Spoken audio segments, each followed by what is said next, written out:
मेरे पूज्य बाबूजी के एक मित्र हैं,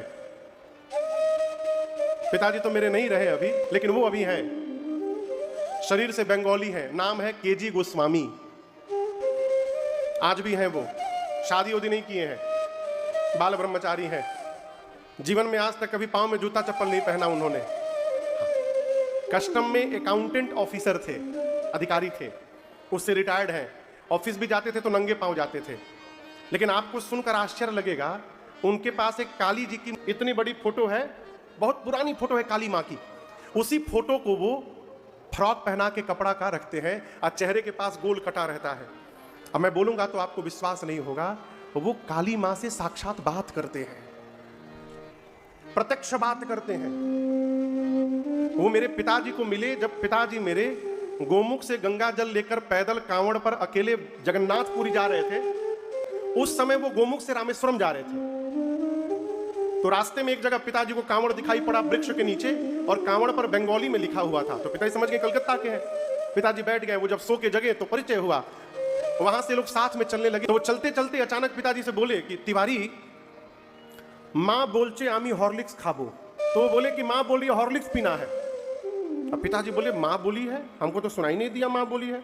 चलिए हॉर्लिक्स खरीदाया, गिलास में हॉर्लिक्स घोल के वो माँ को पिला रहे हैं। झगड़ा कर रहे हैं, नहीं नहीं ज्यादा नहीं पिलाऊंगा, पेट खराब हो जाएगा तुम्हारा, एक गिलास से ज्यादा नहीं पिलाऊंगा। ऐसे बोल रहे हैं, डांट रहे हैं, पिला रहे हैं। पिताजी भी पिए। पिताजी पहली बार जीवन में देखे थे वो। फिर चले, थोड़ी दूर बाद बोलते हैं तिवारी, माँ बोलचे बिस्किट खाबो। आगे बोलते हैं माँ बोलचे नोतुन कापड़ चाहिए। माँ बोल रही नया कपड़ा चाहिए, ये खाएंगे वो खाएंगे।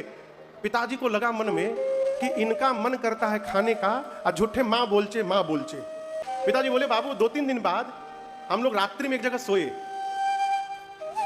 तो पिताजी मेरे 3 बजे भोर में उठे, स्नान ध्यान करके, पूरा रूट मैप था। तो गोस्वामी जी से बोले गोस्वामी जी चला जाए। तो बोले नहीं नहीं, मैं थोड़ी देर अभी थोड़ा और सोना चाहता हूं।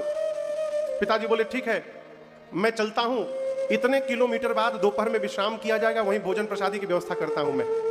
तब तक गोस्वामी जी उठ के बोले अच्छा रुको मैं भी चलता हूं। तो जैसे गोस्वामी जी उठे, पिताजी को आवाज सुनाई दी केवल पहली बार। क्या आवाज निकला? बंगाली में आवाज आया, घूमे पर खतरा आचे।